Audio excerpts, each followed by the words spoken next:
Inihahandog ng lokal na pamahalaan ng Brooks Point sa ilalim ng tanggapan ng Punong Bayan at Municipal Information Office. Ang programa sa radyo tuwing Sabado, alas 11 hanggang alas 12 ng tanghali, ang impormasyon ng bayan para sa lahat. Hatid ng himpilang ito, ang impormasyon ng bayan para sa lahat. Impormasyon ng bayan para sa lahat. Isang mapagpalang araw ng Sabado, bayan ng Brooks Point, lalawigan ng Palawan. Bagamat paiba-iba po ang daloy ng panahon dito po sa ating bayan at siyempre sa bansang Pilipinas, ay patuloy po tayong pinagpapala sa bawat araw ng ating buhay. Ngayon po ay muli na naman tayong magkakasama sa programang Impormasyon ng Bayan para sa lahat na sabay pong napapakinggan sa 104.5 Radyo natin FM and 89.5 Radyo Bandera Philippines. At ito po, syempre, hatid ng lokal na pamahalaan ng bayan ng Brooks Point sa pamumuno po ni Mayor Cesario R. Benedito Jr. and Attorney or Vice Mayor Attorney Merchant de Los Angeles Feliciano. At para po sa unang bugso ng ating programa, ang Balitang Bayan na ihahatid po sa atin ng Brooks Point Christian High School. Mga balita sa loob ng bayan. Mga balitang dapat mong malaman. Balitang makatotohanan. Balita na ang direksyon ay pagunlad ng bayan. Balitang Bayan. Magandang araw ng Sabado. Ngayon po ay 3 araw ng Mayo taong 2025. Ako po si Catherine Azuzena mula sa Brooks Point Christian High School. At ako naman po si Rian Valgastamon. Kami po ang maghahatid ng makabuluhang balitang bayan na aming nakalap sa bayan ng Brooks Point ngayong linggo. Mga balita sa loob ng bayan. Mga balitang dapat mong malaman. Balitang makatotohanan. Balita na ang direksyon ay pagunlad ng bayan. Balitang Bayan. Narito ang ulo ng mga balita na ihahayag sa atin ng Christianized News Team. Dry run at pagsusuri ng mga kagamitan sa Brooks Point Slaughterhouse, muling pinangunahan ng National Meat Inspection Services. DSWD Mimaropa nagsagawa ng Cash for Training Work Sustainability for Project Lawa at Binhi sa bayan ng Brooks Point. Awarding ceremony at inaugural cash gift na nagkakalaga ng 100,000 pesos pinamahagi sa centenarian beneficiary ng bayan ng Brooks Point. Municipal Health Office nanguna sa malaria advocate training para sa mga kapatid nating IPs.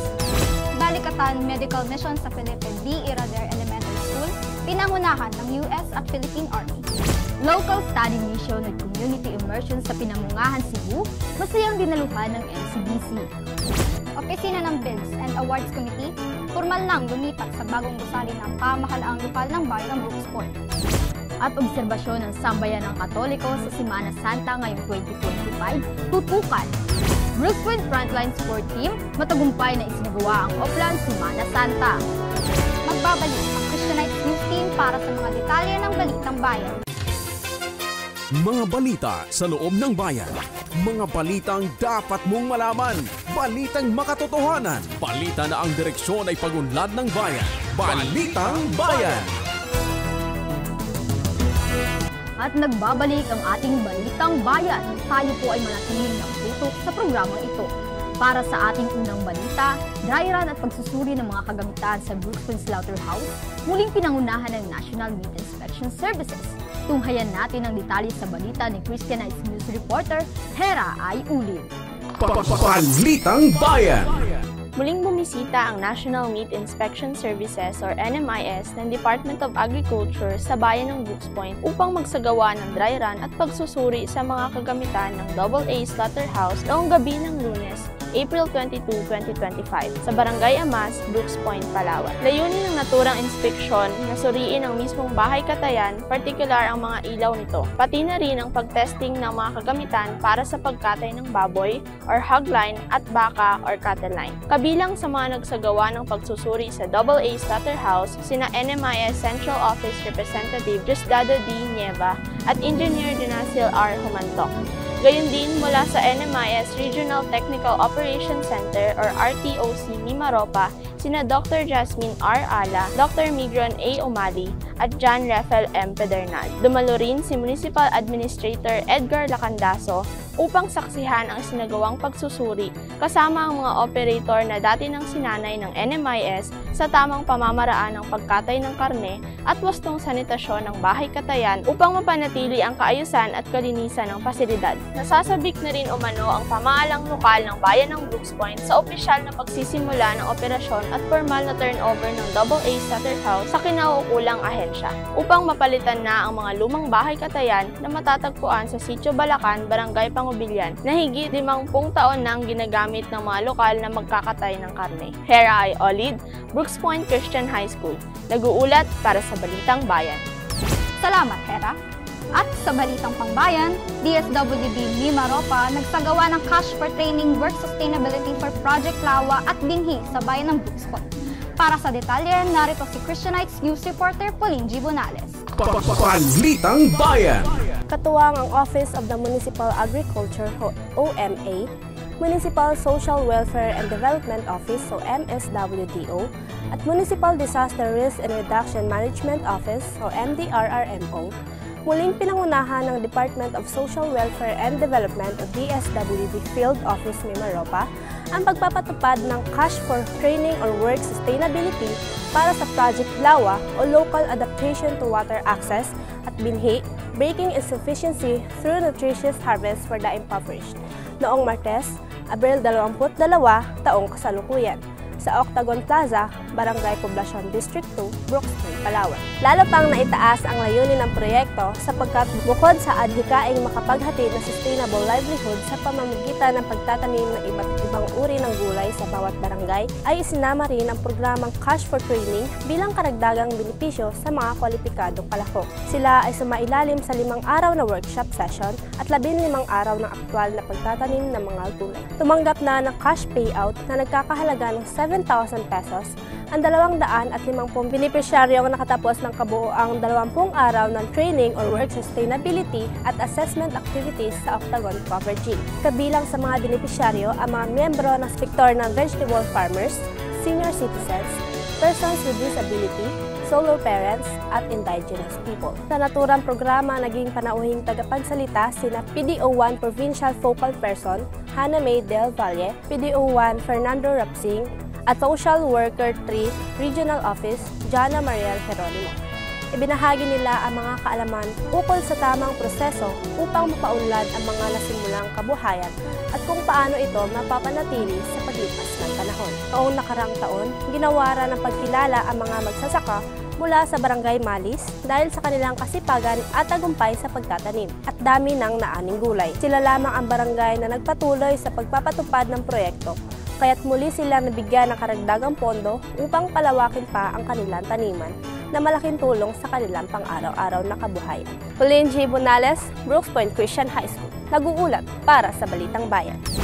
Maraming salamat sa iyo, Pauline. Susunod, awarding ceremony at inaugural cash gift na nagkakahalaga ng 100,000 piso ipinamahagi sa centenarian beneficiary ng bayan ng Brooks Point. Tunghayan natin ang buong detalye sa ulat ni Christianites News Reporter Nicole Shin Muranya. Balitang Bayan. Masayang tinanggap ni Centenarian Beneficiary ng Felicidad Kilupe Alba ang inaugural cash gift na nagkakahalaga ng 100,000 pesos noong Martes, Abril 15, 2025 sa Office of the Senior Citizen Affairs, OSCA, Old Municipal Hall, Barangay Poblacion District 2, Brooks Point, Palawan. Personal na iniabot ni Municipal Administrator Edgar Lacandaso at ng OSCA. Sa panguna ni OSCA Focal Person Jezreel Scott Rosie, ang cash gift kay Ginang Alba na kamakailan lamang ay nagdiriwang ng ika-100 na kaarawan noong Marso 7, 2025. Bukod dito, nakatanggap din si Ginang Alba ng congratulatory letter mula sa Pangulong Ferdinand Marcos Jr. bilang pagbati sa pag-abot ng sentenaryo na kanyang buhay. Masayang binati ni Municipal Administrator Lacandaso si Ginang Alba sapagkat bihira lamang umano ang mga nakakaabot ng ganitong edad. Kanya ring hiniling ang magandang kalusugan ng celebrant. Alinsunod sa Republic Act No. 10868 o ang Centenarian Act of 2016, makakatanggap ang mga Pilipino ng cash gift na nagkakahalaga ng 100,000 pesos at congratulatory message mula sa Pangulo ng Pilipinas sa kanilang ika-100 na kaarawan. Nicole Shane Moranya, Brooks Point Christian High School, nag-uulat para sa Balitang Bayan. Salamat sa iyo, Nicole. Municipal Health Office nanguna sa malaria advocate training para sa mga kapatid nating IPs. Sa ulat ni Christianized News reporter Alan Grace Galia. Balitang Bayan. Bilang pagdiriwang ng World Malaria Day 2025, nagsagawa ang Kilusang Ligtas Malaria ng Municipal Health Office o MHU sa inisyatibo ng lokal na pamahalaan ng Brooks Point ng 2-day Indigenous People IT Advocate Training araw ng Lunes, April 14, 2025 sa Maruyog Ridge, Barangay Pangubilian, Brooks Point, Palawan. Sa programa, masayang nakiisa sina Provincial Malaria Coordinator Eileen B. Balderian, Malaria Consultant Are V. Malabanan at Filipina Shell Foundation Incorporated, PSIT Project Manager Marites A. Mandiori upang madagdagan ang kaalaman at mapalawak ang pagkaunawa ng mga IPs ng iba't ibang barangay ukol sa malaria at upang maging bahagi sila ng programa. Kabilang sa mga lumahok sa naturang advocate training ay mga IPs na nanggaling sa mga barangay ng Sarasa, Samariñana, Mainit, Aribongos, Salugon at Imulnod. Bukod dito, dumalo rin sina Municipal Malaria Point Person Rafaelen M. Benedito, RN, bilang kinatawan ni Municipal Health Officer Dr. Loveland R. Sotosa, MD, MPM.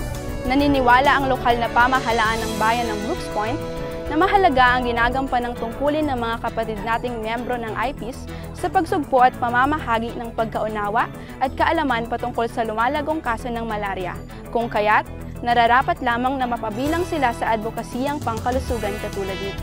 Alan Grace Galia, Brooks Point Christian High School, nag-uulat para sa Balitang Bayan. Maraming salamat, Allen. Samantala, Balikatan Medical Mission sa Felipe de Herrera Elementary School, pinangunahan ng US at Philippine Army. Narito ang ulat ni Christianized News reporter Hera ay ulit. Balitang Bayan. Matagumpay na isinagawa ang Community Health Engagement Balikatan 2025 Medical and Dental Mission na pinangunahan ng mga US at Philippine Army noong Miyerkules, Abril 16 taong kasalukuyan sa Felipe D. Herrera Elementary School, Barangay Ipilan, Brooks Point, Palawan. Pinangunahan ni OIC Matthew Kelly Desai, Second Officer in Charge Chris Roach at 16 pang mga kawani ng nasabing Medical and Dental Mission. Samantala, si Officer in Charge Lieutenant Stephen Weathers at Second Officer in Charge RP3 Tucker Saab naman ang nanguna sa civil-military engagement na ginanap sa nasabing paaralan. Dumalo rin si Municipal Administrator Edgar Lacandaso bilang kinatawan ni Mayor Cesario R. Benedito Jr.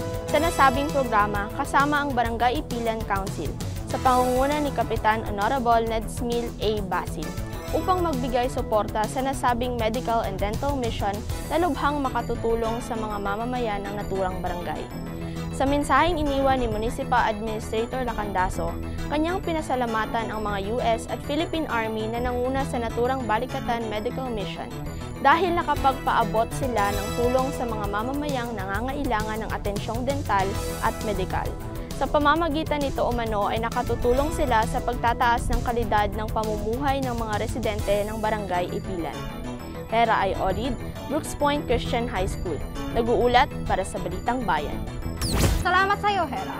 Susunod, Local Study Mission with Community Immersion sa Pinamungahan, Cebu, masayang dinaluhan ng MCDC. Balitang hatid sa atin ni Christianized News reporter Pauline G. Gonales. Balitang Bayan. Masayang tumungo ang mga kawani ng Brooks Point Municipal Cooperative Development Council o MCDC sa Barangay Lamak, Pinamungahan, Cebu sa isang local study mission with community immersion of benchmarking activity noong Miyerkules hanggang Sabado, April 9 to 13, 2025. Kabilang sa mga dumalo sina MCDC Chairperson Shirley V. Balestamon, MCDO Designate Noemi R. Presto, at iba pang 22 kinatawa ng mga kooperatiba sa bayan ng Brooks Point. Layunin ng naturang benchmarking activity na matutunan ng MCDC Brooks Point ang mga kasanayan at kagawian ng Lamak Multipurpose Cooperative o LMPC na maaari ring makatulong sa pagpapalawak ng mga serbisyo ng mga kooperatiba sa ating bayan. Ito ay nangyari sa pamamagitan ng pagbibigay orientation kaugnay sa mga magagandang kagawian ng LMPC at pagbisita ng mga kinatawan sa mga LMTC enterprises sa bayan ng Pinamungahan sa Cebu. Ang Lamak Multipurpose Cooperative ay unang naitatag ng mga maliliit na magsasaka ng Lamak Village noong taong 1973 upang makapaghatid serbisyo tulad ng tubig at kuryente sa mga miyembro nito. Nagsimula itong lumago sa tulong ng Land Bank of the Philippines noong taong 1992 na magbukas pa ng 26 na branches sa lalawigan ng Cebu at mga maliliit na isla ng Leyte, Bohol at Negros na sa ngayon ay may mahigit 70,000 savers na ang meron dito. Pauline G. Bunales, Brooks Point Christian High School, nag-uulat para sa Balitang Bayan. Maraming salamat sa iyo, Pauline. Samantala, Opisina ng Bids and Awards Committee, formal nang lumipat sa bagong gusali ng pamahalaang lokal ng bayan ng Brooks Point. Narito ang ulat sa atin ni Christianized News reporter Nicole Shin Muranya. Balitang Bayan! Masaya magsagawa ng Thanksgiving celebration ang opisina ng Bids and Awards Committee back matapos ang formal nitong paglipat ng opisina sa New Municipal Building, Barangay Tugtog, Brooks Point, Palawan. Araw ng Lunes, Abril 14, 2025. Sa pangunguna ni Municipal Budget at BAC Officer Gemma Luz D. Soriano, masayang nagtipon-tipon ng mga kawani ng naturang opisina kasama sina Municipal Administrator Edgar Lacandaso, Municipal Accountant Senya B. Saya, HRMO Luz T. Galicia, MCRO Corazon Villaruel, Municipal Treasurer Emma S. Tabangay, MDRRMO OIC Engineer Mod Ryan Miranda, MSWDO Officer Rinaldo Bacosa, GSO Head Rebecca Gadayan, MPDO Joey Piramide, MCDO Noemi Presto, IES Cecil Castelar, at ng ilan pang mga kawani ng pamahalaang lokal upang makiisa sa bagong yugto ng back office. Sa munting salo-salo, hiling ni Back Officer Soriano na mas maging matagumpay ang kanilang opisina sa paghahatid ng serbisyo, lalong-lalo na sa pagtugon sa pangangailangan ng lokal na pamahalaan ng bayan ng Brooks Point. Nicole Shane Moranya, Brooks Point Christian High School, nag-uulat para sa Balitang Bayan. Salamat sa iyo, Nicole. At obserbasyon ng Sambayan ng Katoliko sa Semana Santa ngayong taong 2025, tutukan. Brooks Point Frontline Support Team matagumpay na isinagawang Upland Semana Santa. Balitang hatid sa atin ni Christianized News reporter Allen Grace Galia. Balitang Bayan! Sa pangunguna ni na Reverend Father Kim Luis A. Laganson at Reverend Father Francis Mark Guzman bilang kinatawan ni Reverend Father Jesosenio B. Panganiban Jr., naging matagumpay ang pagdiriwang ng Semana Santa sa simbahan ng St. Joseph, the Husband of Mary Parish at Kapilya ng St. Joseph na Worker Chapel sa Barangay Samariñana, Brooks Point, Palawan. Simula sa linggo ng Palaspas noong April 13 hanggang sa linggo ng Pagkabuhay noong April 20, 2025. Naging aktibo rin ang sambayan ng Katoliko sa mga nakagawian tuwing Semana Santa, kabilang dito ang pagpapalaspas, pagdalo sa mga banal na misa, pabasa ng pasyon mahal sa mga kubol sa bayan, mga propesyon, at pagsalubong ng Mater Alegria sa Kristong muling nabuhay. Bukod dito, matagumpay din ipinangunahan ng Brooks Point Frontline Support System ang kaligtasan ng mga mamamayan sa mga matataong lugar sa bayan ng Brooks Point. Partikular dito ang mga simbahan at daanan ng posisyon, pati na rin ang mga kaligtasan ng mga pampublikong paliguan sa bayan ng Brooks Point, kung saan maraming mamamayan ang dumadayo tuwing Semana Santa. Nagtalaga rin sila ng mga safety kiosk na maaaring lapitan sa pagkakataon ng sakuna o aberya sa mga area of responsibility. Ito ay pinangunahan ng Municipal Disaster Risk and Reduction Management Office o MDRRMO sa pangunguna ni OIC Engineer Mod Ryan R. Miranda, katuwang ang mga kasapi ng Philippine National Police, Bureau of Fire Protection, Coast Guard of the Philippines South Central Palawan, Bureau of Fire Protection, Palawan Rescue, mga traffic enforcers at mga tanod ng Barangay Poblasyon, District 1.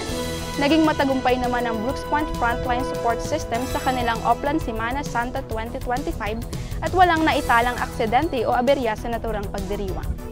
Ang Semana Santa ay isang mahalagang pagdiriwang para sa mga Katoliko dahil dito inaalala ang mga buhay, mga turo, paghihirap, pagpapako sa krus, kamatayan at muling pagkabuhay ng Panginoong Hesukristo upang iligtas ang mga tao sa kanilang mga kasalanan.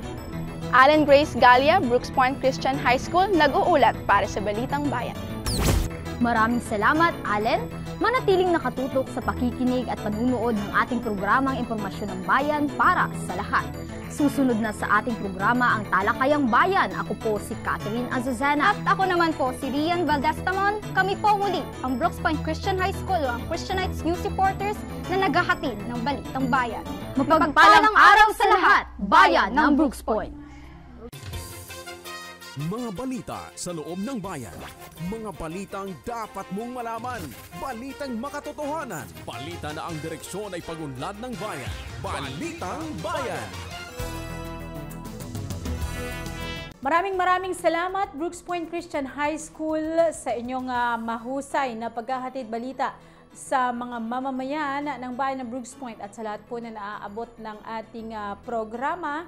At susunod na po ang ating Talakayang Bayan pagkalipas lamang po ng ilang paalala. Talakayang Bayan. Masusing pag-uusapan ang mga programa at proyekto ng bayan. Talakayang Bayan.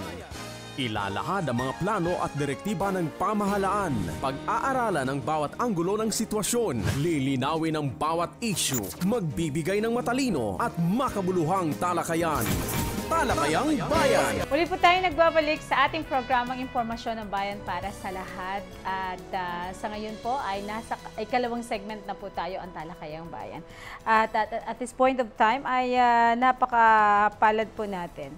Dahil makakapanayam natin ang isa sa masigasig po na lingkod bayan. Ayan. And kilala po siya as, of course, Head of Municipal Public Employment Service Office or Services Office or MPESO. And dito sa bayan ng Brooks Point na kung saan po sila ang nagpapacilitate ng employment and connecting job seekers with employees. At ganun din po sa mga job-related information and supporting job seekers in finding employment opportunities both locally and of course abroad. Ayan, talagang napakalaking tulong po sa mga mamamayan.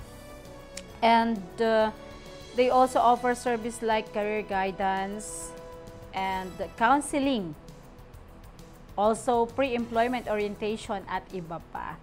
At napakahalaga po ng kanyang ginagampan ng papel, hindi lamang po dito sa bayan ng Brooks Point, kundi sa bawat mamamayan na nangangailangan ng kabuhayan. Ayan, welcome po natin ang ating Municipal Public Employment Services Office, Ma'am Abeline M. Benedito. Ma'am, magandang umaga po. Ayan, magandang umaga Ate Allen at sa ating mga tagapakinig at tagapanood, magandang umaga po sa inyong lahat. Ayan, at nung ni Ate Allen sa atin. Grabe. Pinakilala niya talaga yung peso sa atin. Of course. At syempre, kilala ko si Ma'am kung gaano siya ka-dedicated sa kanyang trabaho. Kaya gusto ko talagang ibandera po sa ating mga tagapakinig kung sino si Ma'am kahit nung college pa, kung gaano siya ka-dedicated pati sa pag-aaral. Ayan, and ngayon nga ay talagang malaking papel po ang kanyang ginagampanan dito po sa bayan ng Brooks Point. Ma'am, taon-taon po ay bahagi na ng ating calendar. Maaari niyo po bang bigyan ng ating mga kababayan ng overview about Labor Day? Ayan, so para sa kaalaman po na lahat sa ating mga kababayan, ang Labor Day po ay isang taunang pagdiriwang, taunang okasyon, di ba? Dito sa atin sa Pilipinas, actually ang Labor Day is a holiday. Maliban sa pagiging holiday, ano nga ba yung Labor Day? Ang Labor Day po, ito po yung pagkakataon natin upang kilalanin natin ano nga po ba yung mga accomplishments, ano yung mga sacrifices, and most especially, ano ba yung mga contributions ng mga manggagawang Pilipino dito sa bansang Pilipinas. Diba? Sila ang dahilan kung bakit maunlad ang ating bayan. Ayan. Yes. And regarding this, Ma'am, ano-ano naman po yung mga activities na isinagawa po ng inyong tanggapan ukol po sa Labor Day dito po sa bayan ngayong taon? Ayan po. Ang hilig kasi namin sa first. Kasi di ba po last year lang kami yes, na natatag ang aming ang aming tanggapan, which is ang MPESO, ang Municipal Public Employment Service Office po. Last year, actually, dahil nga po sa limitadong budget, nagkaroon lamang kami ng mga pa-online contest. And this year po, malugod akong ipinababatid sa lahat na nagkaroon na tayo ng first ever face-to-face na celebration, Labor Day celebration po dito sa bayan ng Brooks Point. Ano-ano nga ba yung mga naihanda nating mga pa-contest? So naghanda po kami ng iba't ibang kasiyahan sa araw na iyon. Nagkaroon po tayo ng Grand Civic Parade. Then may mga ibang contest gaya na lamang po ng tinawag naming Hataw Trabaho Dance Contest or Zumba Dance Contest po. Then meron din pong Labor Day TikTok contest, mga online contest din po, and then yung tinatawag naming Pestography or the Photography Contest. Meron ding Eco Mascot, ang dami namin mga hinandang iba't ibang paligsahan para sa mga manggagawang taga Brooks Point. And then lastly, meron kaming Slogan Poster Contest, which is, according sa ating tema ngayon this year is Manggagawang Pilipino, Kaagapay sa Pag-unlad, Sandigan ng Mas Matatag na Bagong Pilipinas.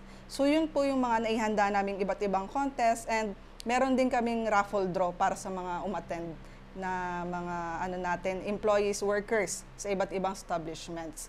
At naghanda rin po kami pala ng mga laro, mga parlor games and laro ng lahi para sa kanila. Ayan, ako mga kababayan, ito na po yung nangyaring aktibidad na kung saan ang ating mga laborer dito po sa bayan ng Brooks Point ay nagkaroon po ng pagkakataon na naging masaya, nakilahok sa pagsasaya, and it's first time po na nangyari dito sa ating bayan. Uy ma'am, kahit na almost a year pa lang po yung inyong tanggapan, ay talagang marami na pong aktibidad at marami na pong natulungan. Congratulations. Thank you po. Yun naman po yung goal talaga ng aming tanggapan, ang makatulong sa ating mga kababayan po. Alright. Maliban po sa MPESO, ano-ano po ang ibang tanggapan ng pamahalaan na may kaugnayan po sa Labor Day? Ayan po. Ang main character po kasi sa every Labor Day celebration, yan po yung Department of Labor and Employment or ang ating DOLE. And usually po kasi kapag si DOLE or yung mga regional offices po ni DOLE, nagkakandak po yan sila ng tinatawag nating job fair. Ngayon, pag job fair po, maraming mga agencies, ang mga, collaborations with other agencies po. Ano po yun? Nandun po yung ating, nandyan po ang DMW or the Department of Migrant Workers. Nandyan din po si OWA or the Overseas Workers Welfare Administration. And then, maliban sa mga participating agencies, nandyan din si TESDA, si SSS, Pag-ibig, and then si PhilHealth. Kumbaga, nag-a-act po sila as one-stop shop every job fair. Kaya naman, kung mapapansin po talaga, ang dami pong involved na iba't ibang agencies every Labor Day celebration. So, yun po sila, yung mga nabanggit po natin. Alright. Nako, mabuti na lamang po nagkaroon na tayo ng MPESO dito sa bayan ng Brooks Point. Although dati meron na, pero ngayon may talaga tanggapan na ang yes dito. Po, opo. Hiwalay na po kasi siya. Talagang departamento na po siya. Departamento na. Laking tulong dahil lalo na pagdating ng yung job fair. Yes po. Kompleto na, hindi na mahihirapan ang ating mga kababayan na pumunta pa sa ating sa mga karatig bayan or sa lungsod ng Puerto Princesa City para po ma-avail yung mga program at mga services po na kanilang kinakailangan. Ayan, ano naman po ang kahalagahan ng pag-alaala para po sa Labor Day, ayan, or Labor Day celebration? Ayan po. So, maliban po actually. Celebration. Parang ganun, di ba? Celebration. Maliban po sa, gaya po na nasabi ko kanina, ito yung pagkakataon upang kilalanin natin ano nga ba yung kanilang, ano yung mga contributions ng bawat manggagawa dito sa ating bansa. Ito rin actually ang Labor Day po kasi, ito yung pagkakataon upang mas mapalalim natin yung ugnayan natin. Bilang tayo po sa LGU, bilang nasa pamahalaan, mas mapalalim yung ugnayan with the employers, with the employees, yung mga workers po. Lahat po ng mga, most especially po sa amin kasi sa yung mga private establishments. Kasi sila po talaga yung partner namin pagdating sa employment facilitation. So yun po talaga upang yung partnership with them, yun po yung isang sa tulong ng Labor Day. Kaya po nagagawa po natin yun. Ayan. Naku, maraming salamat ma'am sa mga mahahalagang impormasyon. Although meron tayong konting knowledge, mas napapalawak pa po through our M-Peso officer. Ayan. And ano-ano naman po ang mga opportunities yan at programa ng M-Peso. Alam ko gusto ito ng ating mga kababayan. Pagdating sa opportunities, excited ang lahat sa mga manggagawa dito po sa bayan ng Briggs Point. Ayan po. Pag sinabi kasi natin, Ate Allen, yung sa manggagawa, pag manggagawa workers na sila, ibig sabihin may trabaho na sila. Ang M-Peso, ang main client kasi namin is yung tinatawag natin job seekers. Di ba? Yung mga walang trabaho. Yun pa, yung naghahanap ng trabaho. But then, yung opportunities, according po kasi sa question nila, opportunities para sa mga manggagawa, di ba po? Magkakaroon naman, meron kaming collaboration with the Department of Labor and Employment na kung saan usually or yearly pumupunta yan sila dito sa atin upang mag-conduct ng tinatawag naming TAB. Ano yung TAB? Which is the Technical Advisory Visit. So si Dole pupunta siya dito sa atin sa bayan ng Brooks Point to inspect, diba, to monitor, kumusta naman po yung mga establishments natin, yung mga employees natin, ganyan. And most especially, inaano po nila yung mga nasa micro-establishments. Ano po yung micro-establishments? Ito po yung mga 9 employees or 9 workers below.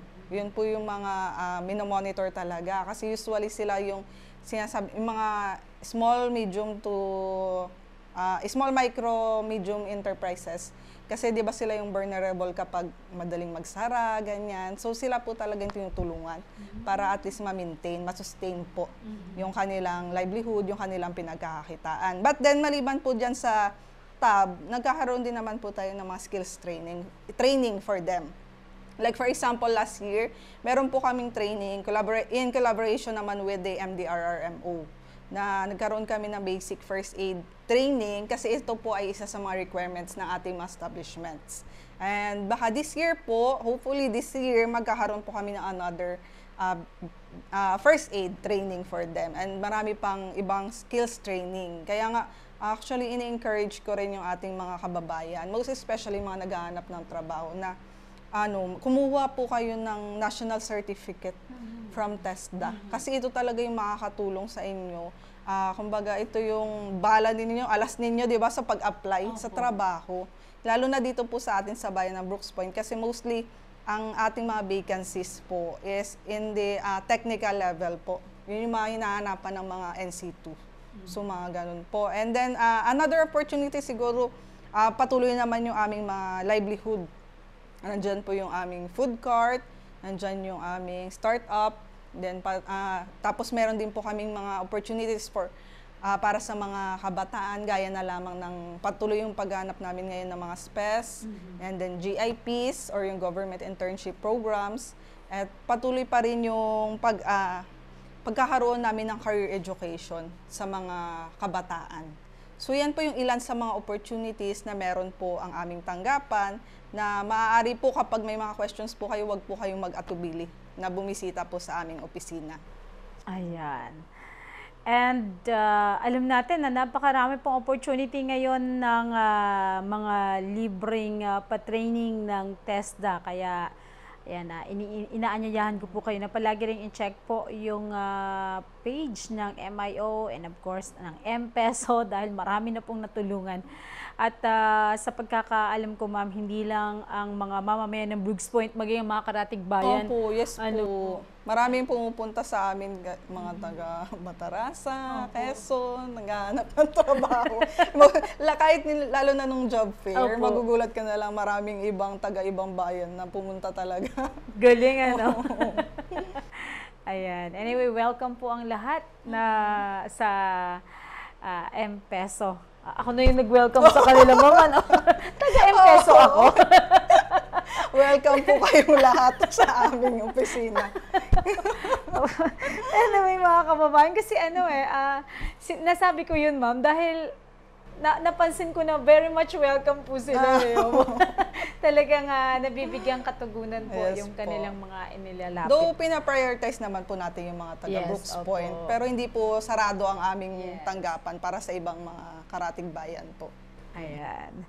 Paano naman po natin natitiyak na ang provision po ng Executive Order Number 262 Series of 1987 ay naipapaabot po at naipapatupad sa ating bayan para po sa mga manggagawa? So, ayan po, una na po dito yung pakikipag-coordinate natin sa ating main talaga, 'di ba? Kumbaga agency, which is the DOLE, the Department of Labor and Employment. With that, nagkakaroon po tayo ng mga labor-related activities. Ayan na nga po yung sinasabi natin sa pagkakaroon ng kagaya na lamang ng job fair, kasi yan po ay isa po sa mga dahilan or yung kumbaga employment facilitation, maliban po dun sa referral and placement na ginagawa namin, daily na trabaho po namin. And then nagkakaroon din tayo syempre ng information dissemination. So kagaya na lamang po nung sa Labor Day, di ba po, pinaalam po natin through the M-PESA official Facebook page, ano yung magaganap or naganap that day, 'di ba po? Yung ganun po yung mga iba't nating paraan upang maiabot sa ating mga kababayan. Ano nga ba yung mga yung ating Labor Day, 'di ba po? Ano yung mga ganap sa Labor Day celebration. So with that, yung another thing po pala is yung collaboration din with the private sectors. Nagkaroon kami ng letters which is pinorward natin sa kanila to invite them para mas maging masaya yung ating okasyon that day po. Ayan, sipag po ng kayo po at ang empleyado nyo, kasi from time to time, pag na-check po namin yung inyong official page, talagang mayroong update kung sino yung mga ahensya na nangangailangan po ng mga empleyado. Po. Kaya kunin ko na rin siguro yung chance na magpasalamat dun sa mga employers na ang active talaga, na every time na alam nila na kapag maghahanap sila ng employee, sa amin muna. Sa amin sila lalapit. Mag-chat, mag-email, or magme-message sila na, ma'am, kailangan po namin ng ganito, ganyan. So, yun na po. Kaya, at least napaparating po natin sa mga kababayan. Di ba? Hindi lang iilan yung nakakaalam. Yes. And through that, napapabilis yung pagkuha nila ng mga empleyado na sakto din po yung katangian o yung hinahanap ng qualification po para sa posisyon or sa trabaho. Ayan. Ano naman po ang inyong mga strategies para po may address ang potential concerns or challenges mula po sa mga manggagawa dito po sa Brooks Point?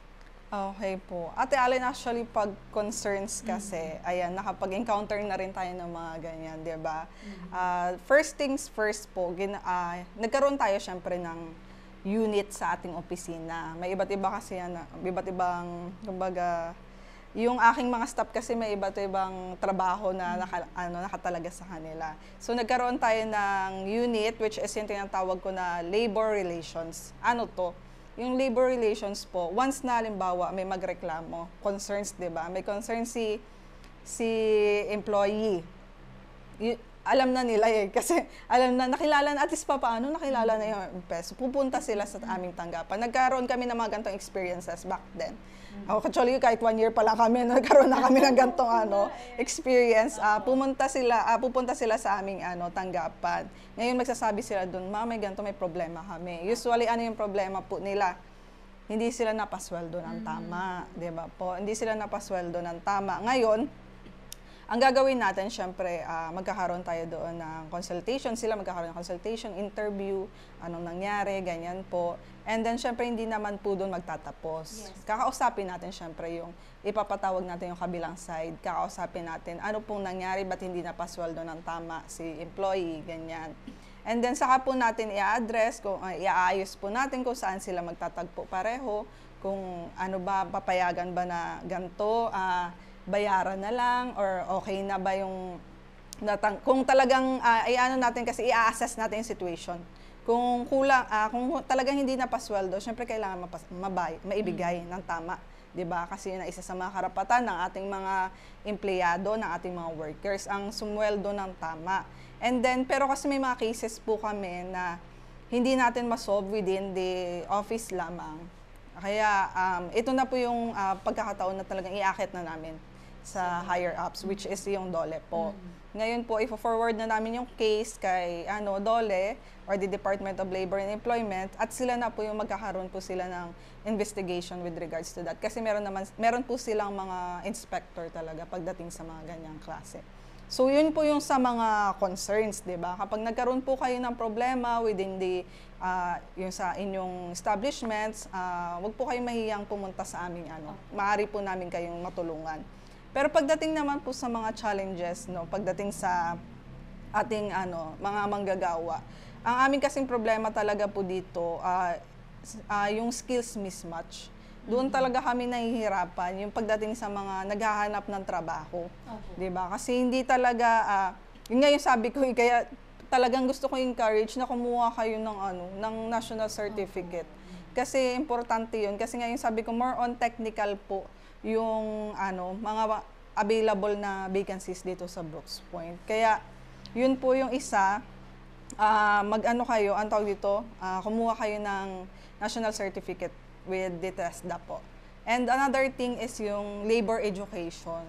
Kasi pag habang bata pa sila, at least mas malalaman po nila yung mga ating mga estudyante. Umiikot po kami sa mga high schools, sa colleges po, na nagkakaroon kami ng labor education or career education na tinatawag namin. With that po, they are well-informed, ano na ba yung status ng ating labor force dito sa bayan ng Brooks Point, ano yung mga in-demand na trabaho, para pagdating ng panahon, pag sila na yung job seekers, pag sila na yung maghahanap ng trabaho, alam na nila yung gagawin po nila. So yun yung mga ginagawa natin para ma-address po natin yung mga concerns or yung mga challenges po ng ating mga workers dito sa bayan ng Brooks Point. Ayan. Naku, Ma'am Abby, thank you so much. And mga kababayan, at least nalaman po natin kung papaano kahusay po yung organizational system po, ng M-Peso dito sa ating bayan. Hindi lang natutulungan yung ating mga kababayan na may mga ina-utter or yung mga inilalapit na concern. But of course, nabibigyan pa ng impormasyon ang ating mga future job seekers. Ayan. And of course, sa mga job seekers, kung ano po yung mga dapat nilang i-ready bago sila mag-apply. Kasi sa dami po ng mga opportunity, of course, marami din yung mga kinakailangang qualification. Dapat match po sila doon sa mga hinahanap ng employers. Ayan. And para po sa kalaman ng publiko, ma'am, at ng mga empleyado, gayon din po ng mga employers, ano po ang mga resources at kinakailangan at ginagamit upang epektibong maipabatid ang mga mahalagang impormasyon kaugnay po sa mga usapin ng employment. Ayan po. Una, ang M-Peso po ay gumagamit ng iba't ibang platforms. Una na po dito yung aming official Facebook page, which is the Municipal Public Employment Service Office, LGU Brooks Point. Mag-follow na po kayo lahat upang, di ba, at least maging well-informed kayo. Ano na ba yung mga vacancies dito sa ating bayan at yung iba't ibang programs po namin. And another thing po, maliban po sa ating Facebook page, with collaboration siguro with with the local radio. Then katulad po ninyo, 'di ba, ng MIO, alam ko madalas talagang inaano niyo rin po, sinishare niyo yung mga namin, pabatid namin. And then actually nagkakaroon din po kami ng mga flyers, brochures na pinamimigay namin sa mga tao upang mas malaman po nila ano na ba yung mga ganap, ano na yung mga hirings natin, ganyan po. And meron din po kaming bulletin board doon po sa harap ng ating old municipal hall. So makikita po doon ano yung mga informations, ano yung mga hirings, doon talaga makikita. Then updated naman po yun na pinopost natin doon. And meron din po tayong mga online websites na kung gusto nyo pong mag-search ng real-time, ano na yung mga vacancies na meron tayo, nandyan po yung PhilJobNet, the www.philjobnet.gov.ph, and then the PS. Ano po yung PS? Ito po yung Peso Employment Information System. So updated to, hindi lamang sa Brooks Point, yung makikita ninyo mga vacancies. All over the Philippines po, pwede nyo pong ma-search po. So, sometimes overseas pa. Yes po. Yan. Kaya yung mga international pwede rin po. Opo. So yan po yung ilan sa mga platforms na ginagamit natin upang mas maihatid natin sa mga ating mga kababayan yung mga programs natin ng M-Peso po. Alright. Nako, eto ma'am, palagi na lang na ang M-Peso po ang nakakatulong sa public. Etong sunod na katanungan ay kung papaano naman po makatutulong ang publiko sa M-Peso upang mas maging maayos at epektibo po ang sistema ng ating mga manggagawa sa bayan. Ayan. Isa lamang po yung hinihiling namin sa ating mga kababayan. Po. Ito po yung pakikiisa sa mga programa po ng M-Peso. Lalo tigit po katulad na lamang po ng mga trainings, mga job fairs, sumali po kayo sa aming mga programs. Yun po talaga yung hinihiling namin. At sa mga employers po na may iilan pa rin po kasi talagang hindi pa rin well-informed siguro kung ano yung functions ni Peso, di ba po? For employment facilitation po, hinihikayat po natin ang ating mga employers na sabihin sa amin, ipaalam sa aming tanggapan yung inyong mga vacancies po, yung inyong mga hirings. Narito po kami handang tumulong po sa inyo. Yan. So, sa karapatan naman po tayo ng mga empleyado, maaari niyo po bang kaming bigyan ng ilang mahalagang impormasyon tungkol po sa karapatan ng mga manggagawang Pilipino? Lawak, ma'am. Kaya karapatan na po tayo ng mga manggagawa. Okay po. Pagdating sa mga karapatan ng ating manggagawang Pilipino, ito ay nakasaad, Ate Allen, sa ating tinatawag na Labor Code. Diba? Yung Labor Code is the Presidential Decree number 442. So yan po. Ano yung mga ilan sa mga karapatan na nakasaad doon? Una na rito, nabanggit ko kanina, yung karapatang makatanggap ng tamang pasahod.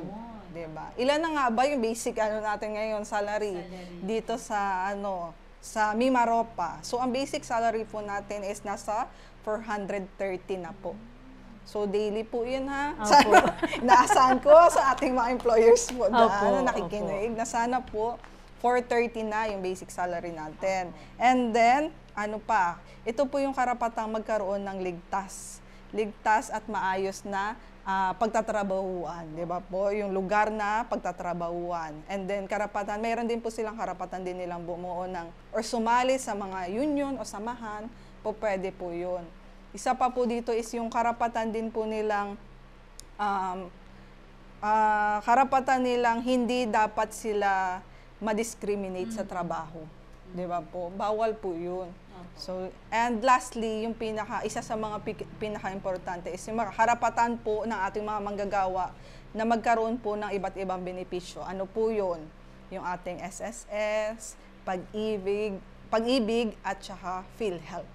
So, dapat po itong tatlong ito, lalo higit sa ating mga private establishments, meron po yung ating mga empleyado. So yun po yung mga ilan lamang sa mga karapatan na meron si workers o yung mga manggagawa natin. Yun po. Ayan, ako ma'am, ang sarap makipagkwentuhan at alam natin na marami pa sana tayong pwedeng maging topic. Po. Pero dahil limitado po ang ating oras, as of now, yan lang muna. For sure, may invite.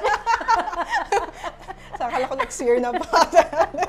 Paborito po ata ako ni Ate Allen. Opo, kasi syempre alam natin ng inyong responsibility at alam namin marami po kaming mapupulot sa inyo.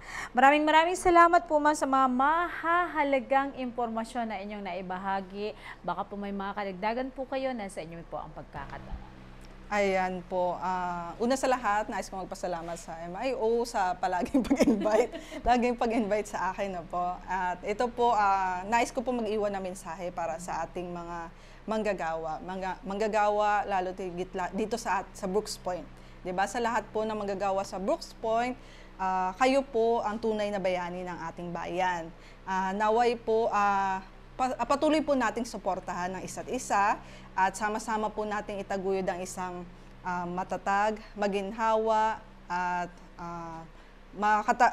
marangal at ligtas na paggawa dito sa bayan ng Brooks Point. Para po ito sa ikauunlad ng ating bayan.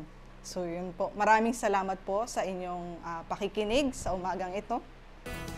Alright, mga kababayan, dyan na po nagtatapos ang ating napakahalagang pakikipagpanayam sa ating mahal na panauhin ngayong umaga. Ang ating M-Peso Officer, Ma'am Abilin Malong Benedito, na talagang napakarami nating napulot na mahahalagang impormasyon na mapapakinabangan po, lalo na po ng mamamayan ng Brooks Point, at of course ng mga nangangailangan ng trabaho o ng mga empleyado rin. Ayan, talagang busog na busog tayo sa impormasyon. And ma'am, once again, thank you sa uulitin. Sa uulitin agad. Ayun talaga. Abangan niyo po ang mga susunod pang programa, ang Serbisyong Bayan, pagkalipas lamang po ng ilang sandali. Talakayang Bayan. Masusing pag-uusapan ang mga programa at proyekto ng bayan. Talakayang Bayan. Ilalahad ang mga plano at direktiba ng pamahalaan. Pag-aaralan ang bawat anggulo ng sitwasyon. Lilinawin ang bawat issue. Magbibigay ng matalino at makabuluhang talakayan. Talakayang Bayan. Serbisyong Bayan. Mga serbisyo, programa at proyektong bayan na dapat mong malaman at mapakinabangan. Serbisyong Bayan. Mga tulong ng pamahalaan, diretso sa mga mamamayan. Hatid ng pamahalaang lokal ng Brooks Point. Serbisyong Bayan. Malinis, mabilis at makadiyos na paglilingkod. Serbisyong Bayan. Dadako na po tayo sa Serbisyong Bayan na syempre hatid po ng pamahalang lokal ng bayan ng Brooks Point. Para po sa unang bugso, nais pong makiisa or nais pong ipahatid ng LGU Brooks Point sa pamumuno po ng ating Mayor, Mayor Cesario R. Benedito Jr. and of course po ng Vice Mayor Attorney Mergen de Los Angeles Feliciano, kasama po ng Sangguniang Bayan members, ang pagbati po sa mahusay na paggampan ng Municipal Public Employment Service Office or M-Peso at of course ng DOLE. Ayan, para po sa Labor Day celebration sa lahat po ng ating mga tagapakinig. Happy Labor Day po mula po sa lokal na pamahalaan ng bayan ng Brooks Point. At paalala rin po para po sa ating mga kababayan na huwag magpaloko dahil nauuso po ngayon ang illegal recruiting. Ano po? At ito po, may ilang mga paluntunan or paalala para po malaman natin kung ang isang tao ay kung ano ba ang kanyang pakay, ano po, or isa ba siyang kasapi ng illegal recruitment. Ito po ilan po sa mga paalala or alamin po natin kung paano makikilala ang isang posibleng illegal recruiter. Ang source po na ito ay mula po sa POEA. Number 1, siya ay nagre-recruit ng door-to-door imbis na isagawa ito sa isang opisinang lisensyadong or ng katulad po ng POEA. Siya ay hindi nagbibigay ng mga importanteng detalye tungkol po sa trabahong inaalok. Ingat-ingat po ha. Siya rin po ay nang-iinganyo ng mga aplikante ng direct hiring o nagkakaroon or pagkakaroon ng trabaho na hindi dumaan sa tamang proseso ayon sa batayan po ng POEA. At ilan pa po rito ay siya po ay nag-aalok sa mga aplikante ng agarang pag-alis. At syempre, kaakibat nito ay maraming mga ipinangangako. Ano po? Agarang pag-alis ng bansa gamit lamang ang isang tourist visa. Siya ay hindi makapagpapakita ng employment contract at working visa para sa isang prospective OFW. Ang nagpapakilalang recruiter ay hindi rehistrado sa POEA. Alamin po natin kung itong nagre-recruit ay siya ba ay nakarehistro sa POEA. At siya po ba Kung napapansin nyo po, kung siya po ay nanghihikayat sa aplikante na mag-refer at mag-imbita pa ng kanyang mga kaibigan o kamag-anak na mag-a-apply din ng trabaho sa ilalim ng kanyang pangalan o sa kanyang pinapakilalang ahensya. Minsan may mga binabanggit na kung anong ahensya po at inaalok pa. Sama ka na, magsama ka pa ng iba, dalhin mo na yung iyong pinsan o yung kamag-anak, baka may kakilala ka pa dyan. At least wala kang katakutan dahil kapamilya mo naman yung kasama mo. Halimbawa mga ganyan, ingat-ingat po tayo. Siya ay umiiwas na magbigay ng impormasyon tungkol sa kanyang sarili gaya ng kanyang buong pangalan, tahanan at iba pang impormasyon na kanyang pagkakakilanlan. Nako, medyo delikado itong mga ito. Siya rin ay nangangako sa aplikante na lalakarin ang mga kinakailangang dokumento, ngunit sa huli ay mga peking dokumento ang kanyang ibibigay. Siya ay nagsasabi sa aplikante na marami ng naunang aplikante ang matagumpay na nakaalis at nagtatrabaho sa ibang bansa gamit lamang ang tourist visa. Naku mga kababayan, pagka ganyan ang alok, ingat-ingat po tayo ha, dahil alam po natin na ngayon po ay nauuso ang usaping ito. Dahil damay po ang bayan ng Brooks Point sa national news na tayo daw po ay lagusan or dito dumadaan yung mga illegal recruiter na yan. Dala-dala po yung mga taong bit-bit nila na kung saan sila po ay biktima ng human trafficking.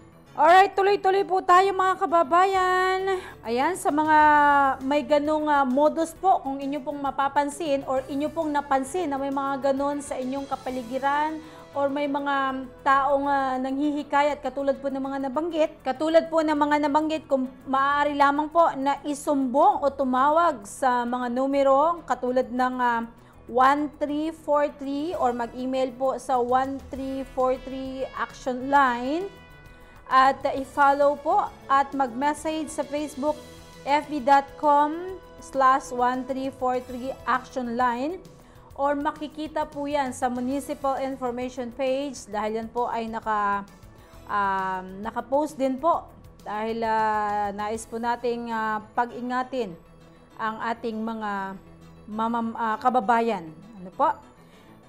At another po, mula sa DILG update, alam nyo ba na ang pagtiyak ng pantay na paggamit ng mga pasilidad ng pamahalaan at mga gamit pampubliko? Ayan. Inilabas ng DILG ang Memorandum Circular 2025-037 nitong Abril lamang po ng kasalukuyang taon upang paalalahanan ang lahat ng lokal na pamahalaan sa makatwirang paggamit ng pampublikong pasilidad. Dapat tiyakin ng mga LGU na ang serbisyo at pasilidad ng pamahalaan or pampubliko ay nagagamit at napapakinabangan ng mga mamamayan na walang diskriminasyon batay sa political of affiliation, relihiyosong paniniwala, socio-economic status o iba pang katulad ng pagsasaalang-alang. Ang ilan sa mga pasilidad na ito ay ang mga sumusunod: barangay hall o multi-purpose halls or civic centers. Kasama din po dito ang plaza, parke at malalaking espasyo sa nasabing LGU, covered courts, sports complex at recreational centers. Ayan, so ilan lang po yan sa mga facility na dapat po ay pantay pong nagagamit ng hindi lang mga empleyado ng pamahalaan, kundi ng mga mamamayan or ng publiko. Dahil ito po ay para sa ating lahat. Especially, tayo po ay mga taxpayer. Congratulations po sa ating Municipal Public Affairs Officer at 10 po ninyo mga kasama sa pangunguna ni Sir Erneo Maestre Campo III sa matagumpay po na pagpapacilitate ng Scholar ng Bayan Olympic Games 2025. Congrats po dahil talagang alam nating nag-enjoy po ang mga kabataan na scholar po ng lokal na pamahalaan ng bayan ng Bruce Point. And bago po tayo magpaalam, nais rin nating ipaabot ang masayang pagbati. Congratulations po kay Sir Jeriel Jan S. Patron, Rhea R.E.B. Hindi ko alam kung ano ibig sabihin ng Rhea R.E.B. pero ang alam ko lang ito po ay may kaugnayan sa tax mapping. Siya po ay pumasa kasama si Ma'am Ivy Rose Atod, Rhea R.E.B. Kung saan sila po ay mga kawani ng lokal na pamahalaan ng bayan ng Briggs Point na kasalukuyan po ay nasa opisina po o nasa tanggapan ng Assessor's Office. For successful passing the licensure examination for real estate broker held last April 22, 2025. Congratulations po. Your hard work, dedication, and perseverance have brought you this well-deserved success. We are proud of you. Continue to inspire excellence and in public service in the real estate profession. Mabuhay po kayo. Serbisyong Bayan. Mga serbisyo, programa at proyektong bayan na dapat mong malaman at mapakinabangan. Serbisyong Bayan. Mga tulong ng pamahalaan, diretso sa mga mamamayan. Hatid ng pamahalaang lokal ng Brooks Point. Serbisyong Bayan. Malinis, mabilis at makadiyos na paglilingkod. Serbisyong Bayan. Yan na po, nagtatapos ang ating programming informasyon ng bayan para sa lahat na hatid po ng lokal na pamahalaan ng bayan ng Brooks Point. Kasama po ng aming Municipal Information Officer Designate, Ma'am Deborah Faith C. Malakaw, 10 ng kumakatawan dito sa Municipal Information Office. Ako po, Maria Len Galicia Archie, ang naghahatid sa inyo ng programang impormasyon ng bayan para sa lahat tuwing araw ng Sabado. God bless po. Inihahandog ng lokal na pamahalaan ng Brooks Point sa ilalim ng tanggapan ng Punong Bayan at Municipal Information Office. Ang programa sa radyo tuwing Sabado, alas 11 hanggang alas 12 ng tanghali. Ang impormasyon ng bayan para sa lahat. Hatid ng himpilang ito, ang impormasyon ng bayan para sa lahat. Impormasyon ng bayan para sa lahat.